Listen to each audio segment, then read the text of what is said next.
kabalasik.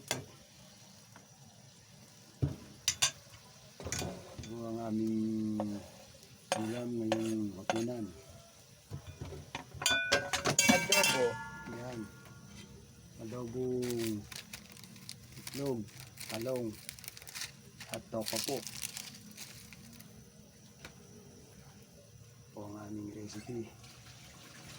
Medyo namamalat. Tonsil ng inyong kabalasik.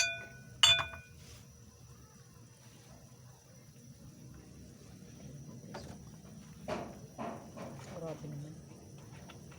Ayan, babagsakan po yung mga mangga sa aming bubong.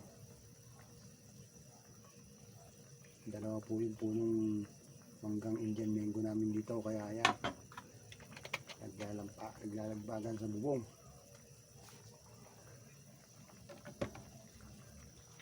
Po, napakasarap nito. Favorite nila yan. Favorite ko ng aking mga anak to. Hindi lang ang budget, kaya ayan.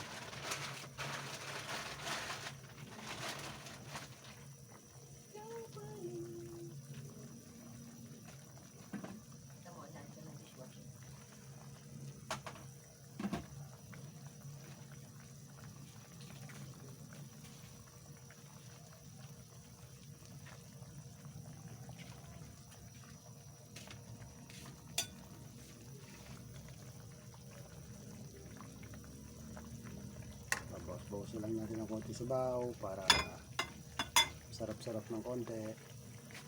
Pipi na konti. Pipi lang natin yan para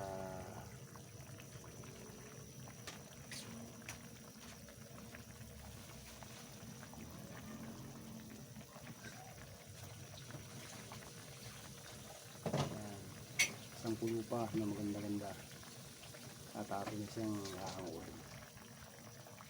Prito na naman yan. May gaga na itlog, prito na yung talong at tokwa. Okay, kain po tayo mga kabalasik. Ang gabi mga kabalasik, ito ang aming ulam ngayong hapunan. Adobo. Yan, adobong itlog, talong, at toka po. Ito ang aming recipe. Medyo